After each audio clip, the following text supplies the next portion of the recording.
SSC से जुड़ी हुई सारी न्यूज़ और फ्री ऑनलाइन कोचिंग के लिए सब्सक्राइब करें और बेल आइकन दबाना ना भूलें सारे नोटिफिकेशन आप तक पहुंचने के लिए।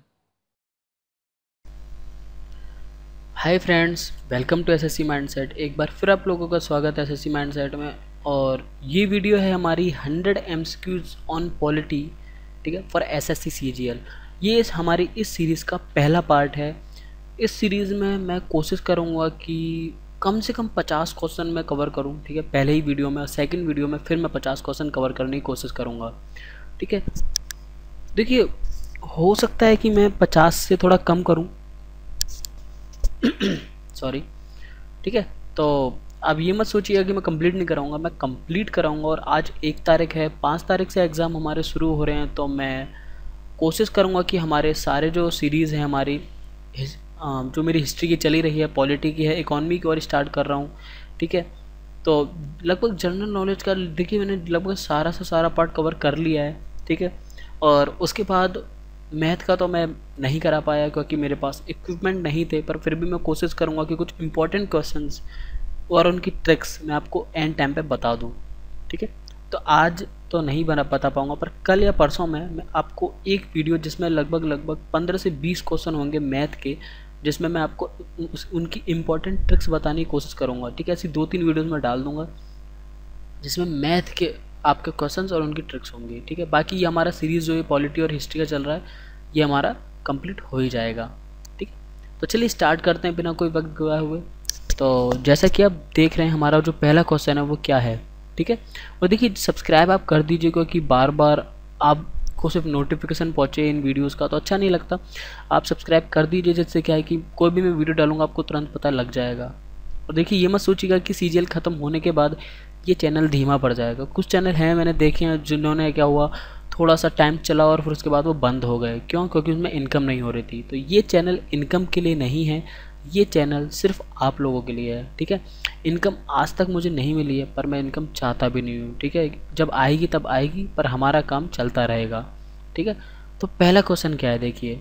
तो पहला क्वेश्चन है the model code of conduct for political parties and candidate to be followed during the election. देखिए, आपको जैसा शायद याद हो, कुछ कोड ऑफ कंडक्ट होते हैं, मतलब कुछ रूल्स होते हैं जो पॉलिटिकल पार्टीज़ को और कैंडिडेट्स को फॉलो करने पड़ते हैं, ठीक है। कि कितने दिन तक उन्हें अपना प्रचार करना है, किस दिन अपना प्रचार रोकना है, ठीक है। वो कैसी भाषा का यूज़ कर सकते हैं, वो क्या कर सकते हैं, क्या नहीं कर सकते, सब रूल्स होते हैं जो इलेक्शन कमीशन आपको बताता है। तो वो जो है वो कहाँ से निकल कर आए हैं, ठीक है, उनके बारे में कहाँ पर लिखा हुआ है। तो अगर बात करें, ठीक है, तो उनका लिखा हुआ है the specified in the representation of the people act 1951, ठीक है। पीपल्स एक्ट 1951 में इसके बारे में जिक्र है, ओके। नेक्स्ट क्वेश्चन क्या कह रहा है आपका, who is the chairman of Lok Sabha, ठीक है। लोकसभा का चेयरमैन कौन होता है? देखिए, बहुत इजी क्वेश्चन है। राज्यसभा और लोकसभा के चेयरमैन के बारे में ये आपको हर जगह मिल जाएगा, एक बहुत ही कॉमन क्वेश्चन हो चुका है, ठीक है। तो देखिए, इस क्वेश्चन में मैं आपको बता दूं कि देखिए, जो हमारा वाइस प्रेसिडेंट होता है वो कहाँ का स्पीकर होता है। देखिए, वो कहाँ का एक एकदम नॉमिनेटिव स्पीकर होता है, वो आपका लोकसभा का नहीं होता है, ठीक है। ये आपको याद रखना है, वो राज्यसभा का होता है, ठीक है। लोकसभा का स्पीकर कौन होता है आपका? लोकसभा का स्पीकर होता है हमारा, वो सॉरी, चेयरमैन कौन होता है? स्पीकर। और इस वक्त कौन है? देखिए, आपको याद रखना कि इस वक्त हमारा लोकसभा का स्पीकर कौन है, तो वो है हमारी सुमित्रा महाजन, ठीक है। आपको याद रखना है महाजन, ठीक है। ये आपको नाम भूलना नहीं है, ये पूछ लिया जा सकता है कि लोकसभा के स्पीकर कौन है, तो वो है सुमित्रा महाजन, ठीक है। उसके बाद नेक्स्ट क्वेश्चन क्या है देखिए, Which one of the following article empowers the president to appoint prime minister of India, ठीक है। राष्ट्रपति जो है हमारा वो प्राइम मिनिस्टर को अपॉइंट करता है, ठीक है। सबसे पहली नॉलेज तो ये मिल गई कि प्राइम मिनिस्टर को कौन अपॉइंट करता है? प्रेसिडेंट, ठीक है। ये आपको याद रखना, पहला क्वेश्चन। दूसरा, ये पावर प्रेसिडेंट को किस आर्टिकल के अंदर दी गई है, ठीक है। मतलब किस आर्टिकल में लिखा हुआ है कि राष्ट्रपति ही प्रधानमंत्री को चुनेगा, वो लिखा है हमारा आर्टिकल 75 के अंदर, ठीक है। तो आर्टिकल 75 में कहा गया है कि जो हमारा राष्ट्रपति है वही प्रधानमंत्री को चुनता है, अपॉइंट करता है। फोर्थ क्वेश्चन हमारा क्या कह रहा है, the constitutional assembly form the drafting committee of India constitution on, देखिए अब यहाँ पर आपको कुछ याद रखने वाली चीज़ ये है कि 16 जुलाई, ठीक है, 1948 को चेयरमैन चुना गया था भीमराव अम्बेडकर को ड्राफ्टिंग कमेटी का, ठीक है। तो मतलब 16 जुलाई 1948 को तो ये कमेटी बनी नहीं होगी, उससे पहले ही बनी होगी। कब बनी थी? 19 अगस्त 1947 को ये कमेटी बनी। उसके बाद कुछ टाइम बाद 16 जुलाई 1948 को भीमराव अम्बेडकर को ड्राफ्टिंग कमेटी का चेयरमैन चुना गया। ओके, तो आंसर आ गया आपका ए। फिफ्थ क्वेश्चन क्या कह रहा है आपका? Which one of the following sets of bills is represented to the parliament along with the budget? अब देखिए ये कह रहे हैं कि जो पार्लियामेंट में जो बिल आते हैं, ठीक है, बजट के साथ, तो वो कौन कौन से बिल आते हैं? तो देखिए फाइनेंशियल बिल और एप्रोप्रिएशन बिल, ठीक है, ये दो बिल ऐसे हैं जो हमारे बजट के साथ प्रेजेंट होते हैं। अब देखिए फाइनेंस बिल मुझे बताने की जरूरत नहीं है, लगभग सबको पता होगा। जो हमारे फाइनेंशियल नेशन से जुड़ा होता है, मतलब मान लीजिए कोई भी हमारा फाइनेंशियल पॉलिसी हुई, हमारा टैक्सेस के बारे में, जो भी हमारा होता है कि फाइनेंस से जुड़ा होता है, ठीक है, मनी से जुड़ा होता है, वो हमारा फाइनेंस बिल होता है। उसके बाद होता है एप्रोप्रिएशन बिल। अब देखिए एप्रोप्रिएशन बिल क्या होता है ये भी आपको जानना ज़रूरी है। देखिए अगर एप्रोप्रिएशन बिल की हम बात करें तो आप इसे इनडायरेक्टली कह सकते हैं कि अप्रूवमेंट बिल, ठीक है। देखिए अगर मैं बोलूँ तो इसको एप्रोप्रिएशन बिल, साथ ही साथ रनिंग बिल, ठीक है, या फिर सप्लाई बिल के नाम से भी जाना जाता है इस एप्रोप्रिएशन बिल को। इसमें क्या होता है, एक बिल ये होता है जो मनी से रिलेटेड होता है। इसमें क्या होता है, जो भी हमारी लेजिस्लेचर हैं, ठीक है, जो भी हमारी डेमोक्रेटिक लेजिस्लेचर हैं, उनको कितना मनी स्पेंड करना है, कितना मनी देना है, ठीक है, ये बताया जाता है उस बिल में अंदर। ओके, उसके बाद देखिए हमारा जो नेक्स्ट क्वेश्चन आता है हम उस पर चलते हैं। सिक्स्थ क्वेश्चन हमारा कह रहा है कि which of the following exercise the most profound influence in the framing the Indian constitution. देख लीजिए ये नॉर्मली मैं आपको बता दूं, ये आपको पता है कि हमारा जो संविधान है वो अलग अलग जगहों से मिलकर बना है। जैसे हमारे अमेरिका से, यूएस से, ब्रिटिश से, ठीक है, आयरलैंड से, आयरिश कॉन्स्टिट्यूशन से, ठीक है, साथ ही साथ साउथ अफ्रीका से, ऑस्ट्रेलिया से, कनाडा से, जापान से, ठीक है, सब जगह से मिलके वो बना हुआ है।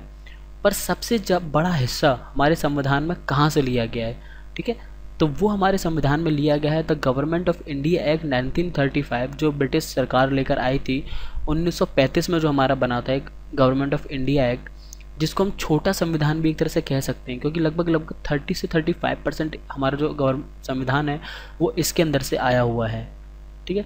उसके बाद हम बात करें तो in which article of the constitution of India has the joint sitting of the Lok Sabha and Rajya Sabha been provided.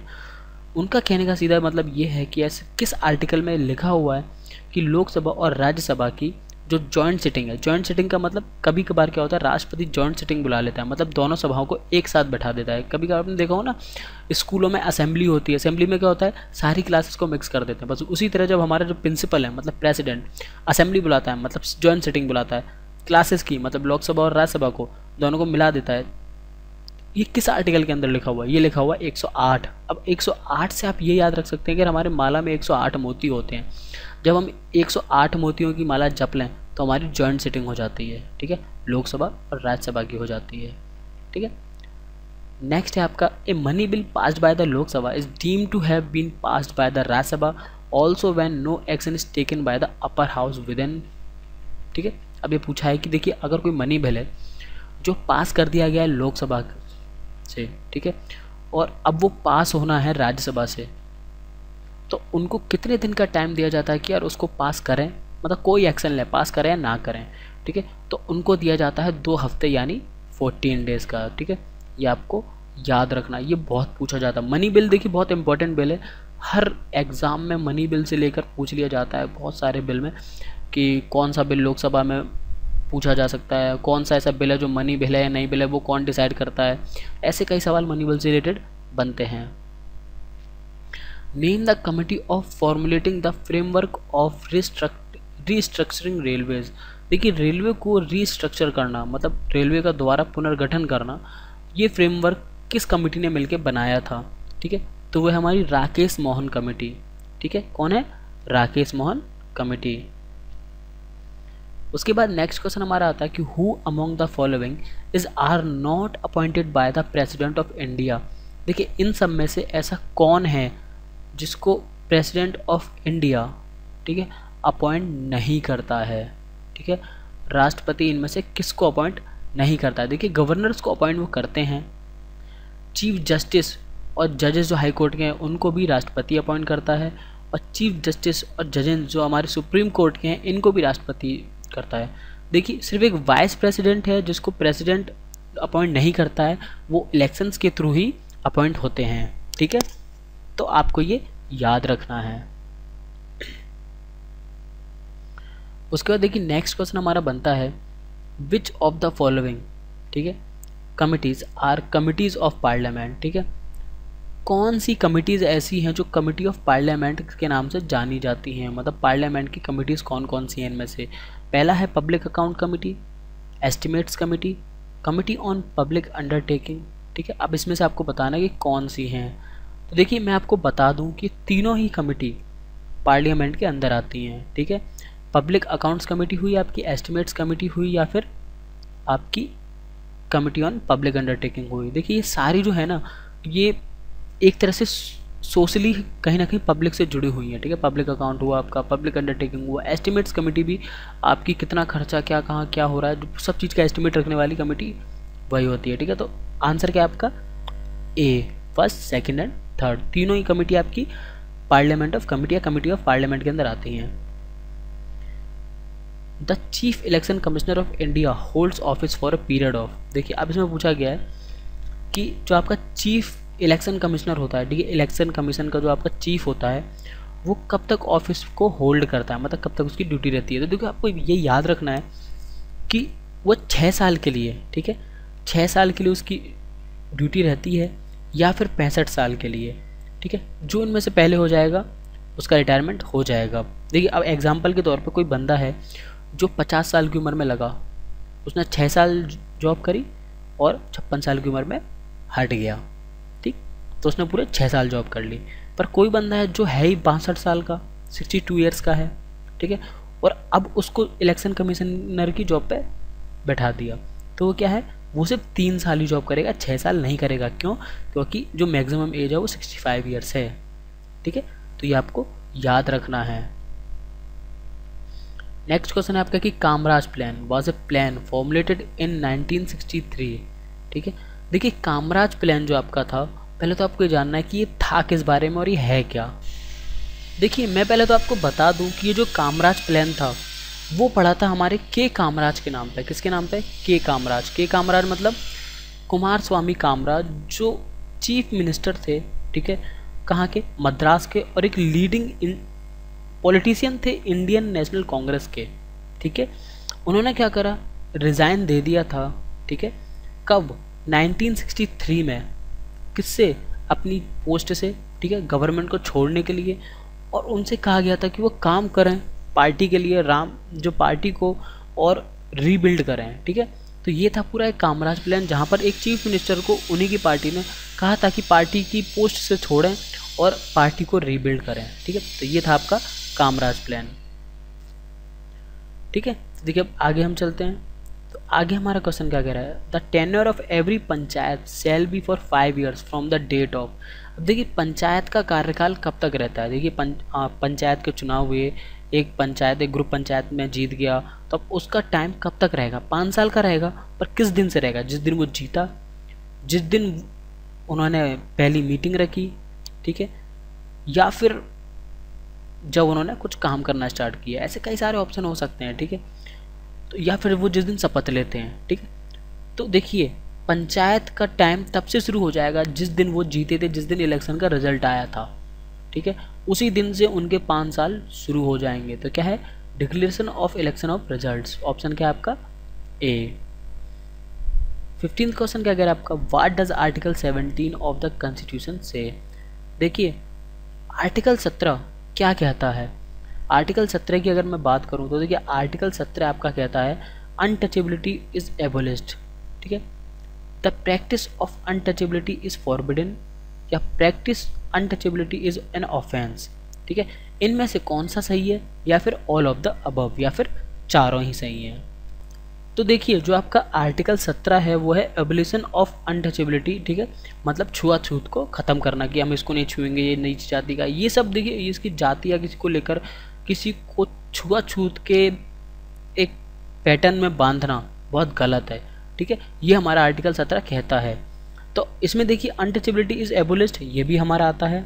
The practice of untouchability is forbidden, ठीक है, ये भी हमारा आर्टिकल 17 के अंदर आता है। Practice untouchability is an offence, ये भी हमारा अंदर। देखिए इसमें सीधी सीधी बात ये कह रहा है कि अनटचेबिलिटी को अंत करना चाहिए, ठीक है, पहला हमारा ये कह रहा है। दूसरा हमारा कह रहा है कि जो अनटचेबिलिटी है ना वो माफ़ी के लायक नहीं होता है, और जो अगर कोई अनटचेबिलिटी करता है मतलब छुआछूत की सीढ़ी के अंदर आता है, दूसरों को ऐसा शो करता है, तो वो एक अपराध माना जाएगा, ठीक है। तो ये तीनों ही हमारे सही हैं, इसका मतलब आंसर क्या है आपका D, all of the above. Next question हमारा क्या कह रहा है कि who is the supreme commander of the arm force in India. बहुत ही सिंपल क्वेश्चन है कि हमारी जो तीनों सेनाएं जल सेना, थल सेना और वायु सेना का जो चीफ सुप्रीम कमांडर है वो कौन है, तो वो है हमारा राष्ट्रपति, प्रेसिडेंट ऑफ इंडिया, जिसको फर्स्ट पर्सन ऑफ इंडिया भी कहते हैं। Who is known as the scripter of the constitution of India. संविधान के रचयिता किसे कहते हैं, ठीक है, संविधान किसने रचा। देखिए अगर हम कहें तो डॉक्टर भीमराव अंबेडकर ने संविधान बनाया था, ठीक है, और जिन्होंने लगभग आपके 60 लाख रुपए खर्च किए और लगभग 15 से 20 देशों में गए, ठीक है, और चेयरमैन थे वो ड्राफ्टिंग कमेटी के, ठीक है। 16 जुलाई 1948 को चुने गए, और जो एक मेन हेड थे पूरी ड्राफ्टिंग कमेटी के और संविधान बनाने के लिए इन्हें scripture of constitution of India कहते हैं, ठीक है। भीमराव अंबेडकर, डॉक्टर भीमराव अंबेडकर को रचयिता कहते हैं संविधान का। तो ऑप्शन क्या आपका सी, मतलब ये। तो चलिए आगे बढ़ते हैं हम नेक्स्ट क्वेश्चन में। तो क्या कह रहा है कि what is the known as little India, ठीक है, लिटिल इंडिया के नाम से किसको जाना जाता है। देखिए अगर लिटिल इंडिया की हम बात करें तो आज भी हमारा लगभग 60% एरिया या 59% कुछ एरिया हमारा विलेज के अंदर आता है, ठीक है। आज भी ज़्यादातर हिस्सा हमारा गांव में बसा हुआ है, ठीक है। बसने की बात मतलब हम एरिया की बात कर रहे हैं, भू लैंड की बात कर रहे हैं, ज़मीन की बात कर रहे हैं, तो वो गांव के अंदर आती है, ठीक है। इसलिए हम गाँव को लिटिल इंडिया भी कहते हैं, ठीक है। 19 क्वेश्चन हमारा कह रहा है कि who decided disputes relating with the allotment of symbols of political parties. देखिए जो पॉलिटिकल पार्टीज़ हैं उनके सिंबल को लेकर बड़ा विवाद होता है कि यार ये मेरा सिंबल है, वो मेरा सिंबल है, या मैं कौन सा सिंबल बनाऊंगा, या सामने वाला कौन सा सिंबल बनाएगा, या हमारी पार्टी कौन सा सिंबल रखेगी। इसके ऊपर जो भी विवाद होता है उनको कौन सुलझाता है, इलेक्शन कमीशन, ठीक है, क्योंकि ये चुनाव के लिए इंपॉर्टेंट होता है, इसलिए चुनाव से जुड़े कोई भी प्रॉब्लम होती है वो इलेक्शन कमीशन ही सुलझाती है। नेक्स्ट क्वेश्चन की अगर हम बढ़ते हैं तो नेक्स्ट क्वेश्चन आपका क्या कह रहा है, what was the privy purse in the context of history of the modern India, ठीक है। देखिए इसमें सीधे सीधे ये पूछा गया कि एक प्राइवी पर्स क्या है, एक एग्रीमेंट है जो कुछ जो रॉयल फैमिलीज थी, ठीक है, कहें तो जो एक राजघराने थे, ठीक है, उनके बीच में और सरकार के बीच में एक एग्रीमेंट हुआ कि वो अपनी सारी रूलिंग पावर छोड़ देंगे अगर उन्हें कुछ पेमेंट दिया जाता है, ठीक है। प्राइवी पर्स वही है कि प्राइवी पर्स क्या है, एक पेमेंट मेड है, ठीक है, पेमेंट का मेथड है रूलिंग या फिर रॉयल और लोअर फैमिलीज़ को, ठीक है, रॉयल फैमिलीज़ को, किसकी तरफ से, गवर्नमेंट की तरफ से। और ये कब हुआ था, ये 1947 में हुआ था, और जो ज़्यादातर जो आपकी रॉयल फैमिलीज थी वो 1949 तक आपकी मर्ज हो गई थी, ठीक है। तो ये था आपका प्राइवी पर्स। ऑप्शन क्या आपका C, a grant given by the government of India to the erstwhile princes of India, ठीक है, मतलब प्रिंसलीज आप कह सकते हैं, ठीक है। इस पर प्रिंसली आना चाहिए, इसमें प्रिंसेस लिख दिया, ठीक है, तो LY आप लगा लीजिए, मतलब राजघराने, ओके। तो ऑप्शन क्या आपका सी। नेक्स्ट क्वेश्चन आपका कह रहा है the term of the member of Rajya Sabha. Rajya Sabha के जो मेंबर्स होते हैं उनका कार्यकाल कितने टाइम का होता है, तो देखिए उनका कार्यकाल होता है 6 साल का, ठीक है। अब देखिए 6 साल में आपको ये याद रखना है कि हर बार, ठीक है, हर 2 साल बाद जो आपके राज्यसभा है, देखिए लगभग 1/3, ठीक है, हर दूसरे साल 1/3 कितना 1/3 मेंबर जो होते हैं आपके राज्यसभा के वो रिटायर हो जाते हैं, ठीक है, मतलब वो छोड़ देते हैं। तो इसलिए हर 1/3, ठीक है, ऐसे 3 करके हर 6 साल बाद उनका कार्यकाल खत्म हो जाता है, ठीक है। तो ऑप्शन क्या आपका, ऑप्शन है बी। और मैंने ऊपर इसी में आपको मैंने ये भी बता दिया कि उनका रिटायरमेंट कब होता है, 6 साल बाद, और राज्यसभा में कैसे होता है, हर दूसरे साल राज्यसभा में 1/3 मेंबर छोड़ के चले जाते हैं, रिटायरमेंट हो जाता है उनका। The finance commission in India are set up from time to time. ठीक है, देखिए जो फाइनेंस कमीशन होती है वो वक्त के साथ थोड़ा सा चेंज होती रहती है। ठीक है, उसका सेटअप बदलता रहता है टाइम टू टाइम। तो ऐसा क्यों है? ठीक है, finance commission in India are set up from time to time. अब इसका जो ऑप्शन आप देखेंगे, to lay down financial policies of union government, to evolve a satisfactory tax structure for economic development for the country या of the country, to promote foreign trade, for transfer of economic resources from centre to states. देखिए अगर आप ध्यान से देखें तो इन options को आप देखेंगे तो सारे ऑप्शंस में, ठीक है, 3 ऑप्शंस में ऐसा क्या है, सिर्फ एक सिंगल पॉइंट को नोट आउट करने की कोशिश की गई है। ठीक है, पर एक ऑप्शन ऐसा है जिसमें क्या एक ओवरऑल कॉन्सेप्ट को पकड़ा गया है। अब देखिए ओवरऑल कॉन्सेप्ट कौन सा है, यहाँ क्या है, सिर्फ फाइनेंशियल पॉलिसीज़ के बारे में ध्यान दिया गया है, यहाँ क्या है, सिर्फ टैक्स स्ट्रक्चर के बारे में ध्यान दिया गया, और यहाँ पर सिर्फ फॉरेन ट्रेड के बारे में ध्यान दिया गया है। पर ये सब कहाँ से आएगा, ये सब क्या है आपके, ये एक इकोनॉमिक रिसोर्स हैं। ठीक है, इकोनॉमिक रिसोर्स हैं आपके सेंटर के स्टेट के लिए या स्टेट के सेंटर के लिए। तो वो किस में दिया गया, वो दिया गया डी में। ठीक है, किस में दिया गया, डी में। ये देखिए economic resources from centre to state. तो ये तीनों ही किसके अंदर आते हैं, 4th के अंदर आते हैं। ठीक है, तो यहाँ से आप इन्हें ध्यान रख सकते हैं कि देखिए टाइम टू टाइम उसे इसलिए सेटअप करते हैं जिससे एक ट्रांसफ़र हो सके इकोनॉमिक रिसोर्स सेंटर से स्टेट पे। ठीक है, कि सेंटर के पास इकोनॉमिक रिसोर्स आ गया तो वो स्टेट्स में पहुंचाएगा। नेक्स्ट क्वेश्चन आपका क्या है कि who decide whether A bill is a money bill और नॉट। देखिए आपकी लोकसभा में कौन डिसाइड करता है कि जो बिल आया है वो मनी बिल है या नहीं। ठीक है, तो वो डिसाइड करता है आपका स्पीकर ऑफ लोकसभा। नेक्स्ट है आपका क्वेश्चन क्या कह रहा है, the concept of Lok Adalat is a mainly to expedite cases relating to. ठीक है, अब देखिए जो लोक अदालत है, ठीक है, जो आपकी लगती है अलग अलग शहरों में, अलग अलग जगहों पे, ठीक है, डिस्ट्रिक्ट में, उसका मेनली वो किस तरह के केसेस को हैंडल करती है। ठीक है, मैट्रिमोनियल डिस्प्यूट मतलब जो गृह कलेश वाले होते हैं, मर्डर, ठीक है, मोटर व्हीकल, या फिर सूट्स रिलेटिंग टू बैंक। अब देखिए इसमें सबसे घिनौना अपराध कौन सा है, ठीक है, सबसे बड़ा अपराध कौन सा है इन सब में, तो इन सब में सबसे बड़ा अपराध है मर्डर। तो आपको याद रखना है कि मर्डर कभी भी लोक अदालत में नहीं देखा जाता है। ठीक है, कहाँ, लोक अदालत में कभी भी नहीं देखा जाता। तो आपका ऑप्शन देखिए जिसमें सेकंड आ रहा है वो गलत हो गया, मतलब ये आपका गलत है। ठीक है, और 5वां ऑप्शन है ही नहीं, तो देखिए ये भी आपका गलत है। ठीक है, अब ये आपको याद रखना है कि देखिए मर्डर के अलावा बाकी सारे ऑप्शंस आपके लोक अदालत में देखे जाते हैं। गृह कलेश भी देखा जाता है, अगर मोटर व्हीकल का एक्सीडेंट हो जाता है वो भी देखा जाता है, और बैंक का अगर कोई मैटर है तो वो भी यहीं देखा जाता है। ठीक है, तो ऑप्शन है आपके 1, 3rd एंड 4th। तो इसमें देखिए 1, 3rd एंड 4th किस में आ रहा है, ए में, तो ऑप्शन क्या आपका ए। 25th आपका कह रहा है कि who among the following did not serve as the vice president before becoming president of India. ठीक, देखिए इसमें क्या कह रहे हैं कि ऐसे कौन से प्रेसिडेंट रहे हैं या, ठीक है, जिन्होंने वाइस प्रेसिडेंट को सर्व नहीं किया है राष्ट्रपति बनने से पहले, मतलब वो सीधे राष्ट्रपति बन गए। ठीक है, और जिन्होंने who among the following did not serve as the vice president before becoming the president of India. ठीक है, doctor S Radhakrishnan, doctor Zakir Hussain, Neelam Sanjiva Reddy, या फिर आर वेंकटरमन। ठीक है, तो आपका आंसर है नीलम संजीवा रेड्डी, जो डायरेक्ट प्रेसिडेंट बन गए थे। ठीक है, अब देखिए इसमें एक चीज़ आपको और याद रखने वाली है कि अब करंटली हमारे वाइस जो हमारे प्रेसिडेंट है वो कौन है। ठीक है, तो कौन है हमारे आजकल जो हमारे प्रेसिडेंट बने हैं, वो हैं हमारे रामनाथ कोविंद। और ये आपको याद रखना कि वो शपथ लेंगे 14 तारीख को। ठीक है, 14 अगस्त को। और आपको एक चीज़ और याद रखनी है, अगर इसी क्वेश्चन की हम बात करें तो रामनाथ कोविंद एक ऐसे व्यक्ति हैं जो वाइस प्रेसिडेंट नहीं बने, वो सीधे प्रेसिडेंट की गद्दी पे बैठे हैं।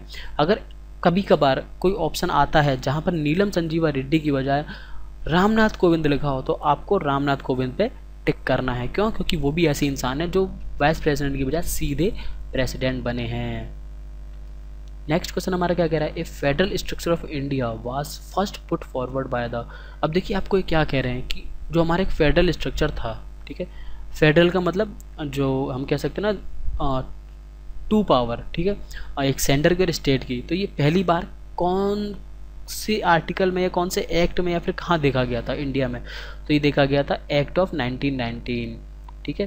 तो ये जो एक्ट आया था 1919 में, उसके अंदर देखा गया था, ठीक है। नेक्स्ट आपका क्वेश्चन की हम बात करें तो नेक्स्ट हमारा 27 कह रहा है which right is issued by high court और the Supreme Court to compel an authority to perform a function that it was not performing, ठीक है। अब देखिए अगर आप क्वेश्चन को ध्यान से पढ़ें तो विच राइट, राइट का मतलब क्या है? देखिए एक ऐसी पावर जो दी जाती है किसको, कोई भी विक्टिम है या फिर कोई भी आपका जो जो जिसको सज़ा हुई है उसको, ठीक है, कि वो कुछ अपने हक में कुछ कर सके। तो ऐसी में ऐसी कौन सी पावर है, ठीक है, जो हाई कोर्ट के द्वारा या फिर सुप्रीम कोर्ट के द्वारा दी जाती है, ठीक है, जिसको जो अथॉरिटी है वो फंक्शन में परफॉर्म कर सकती है, ठीक है, या नहीं कर सकती है। देखिए क्लियरली मैं आपको समझाता हूँ इसमें कहना क्या चाह रहे हैं कि मतलब ऐसा कोई एक्शन था, ऐसा कोई फंक्शन था जो सरकार ने नहीं उठाया या फिर आपकी अथॉरिटी ने नहीं किया, ठीक है। मान लीजिए कि आप कुछ करवाना चाह रहे थे या कुछ एक्शन उठवाना चाह रहे थे अपने पक्ष में और वो अथॉरिटी ने नहीं उठाया, तो आप उस पावर का यूज़ कर सकते हैं कि आपकी हेल्प नहीं की गई, ठीक है। तो ऐसी कौन सी रिट थी? Writ of certiorari, writ of habeas corpus, writ of mandamus या फिर रिट ऑफ क्यू वारंटो, ठीक है। तो अब देखिए इसमें आप बात करें तो रिट ऑफ मैंडेमस, ठीक है, मैंडेमस जो है आपकी रिट या कहें तो पावर, सीधी बात, ठीक है, मैंडेमस की पावर, उसको हम यूज़ कर सकते हैं इस काम के लिए, ठीक है। नेक्स्ट आपका आता है 28, the chief election commissioner can be remove from his office. जो चीफ इलेक्शन कमिश्नर है आपका, ठीक है, जो इलेक्शन कमीशन का हेड होता है, चीफ होता है, उसको हम कैसे हटा सकते हैं, ठीक है। तो उसको हम हटा सकते हैं उसके मिसबिहेवियर की वजह से, उसके गलत व्यवहार की वजह से, अगर, ठीक है, अगर जो हमारी दोनों पार्लियामेंट है मतलब लोकसभा और राज्यसभा दोनों में 2/3 मेजॉरिटी का वोट मिलता है, मतलब कि मतलब आपका कहने का मतलब यह है कि अगर 100 लोग हैं तो 100 में से लगभग 67 लोग, ठीक है, दोनों हाउसेज में से वोट करें उसको हटाने के लिए, ठीक है। नेक्स्ट है आपका if the speaker of the Lok Sabha intends to vacate his office before the expiring of his term he sends his resignation to. देखिए अगर कोई स्पीकर है लोकसभा का, मान लीजिए सुमित्रा महाजन है, उनको इस्तीफ़ा देना है, ठीक है, अभी उनका टाइम पीरियड ख़त्म नहीं हुआ है पर उन्हें इस्तीफ़ा देना है, उन्हें अब काम करना नहीं है, तो अपना इस्तीफ़ा किसको देंगी? तो वो अपना इस्तीफ़ा देकर जाएंगी डिप्टी स्पीकर ऑफ लोकसभा, ठीक है, जो उनसे छोटा स्पीकर है, कहें तो वाइस स्पीकर या फिर डिप्टी स्पीकर ऑफ लोकसभा है, उसको अपना रेजिग्नेशन लेटर देकर जाएंगी। आंसर क्या है आपका? सी। 30वां क्वेश्चन हमारा क्या कह रहा है? In which case did the Supreme Court of India determine that the parliament has power to make amendment in fundamental rights but can not make any change in the basic structure of the construction, ठीक है। अब देखिए अगर आपको याद हो तो मैंने आपको पॉलिटी में ये बताया था कि सुप्रीम कोर्ट के पास पावर है अमेंडमेंट करने की, फंडामेंटल राइट्स, हमारे जो फंडामेंटल राइट्स हैं हमारे, उसके अंदर कुछ चेंज करने की, कुछ जोड़ने की, ठीक है। लेकिन उसमें ये भी लिखा हुआ संविधान में कि वो सिर्फ चेंज कर सकते हैं, लेकिन जो बेसिक स्ट्रक्चर है हमारे संविधान का, एक मूल जो आधार है हमारे संविधान का, उसको नहीं बदल सकते, ठीक है। तो वो कौन सा केस था ऐसा, ठीक है, ऐसा कौन सा केस हुआ था सुप्रीम कोर्ट में जिसकी वजह से ऐसा अमेंडमेंट आया था, ठीक है। तो वो हुआ था हमारा केशवानंद भारती केस। ये बहुत ही फेमस और बहुत इंपॉर्टेंट क्वेश्चन है हमारे पूरे पॉलिटी का, ठीक है, बहुत बार पूछा गया है। तो यह है केशवानंद भारती। देखिए गोलकनाथ केस नहीं है। अब देखिए गोलकनाथ केस क्या है मैं आपको ये भी बता देता हूँ।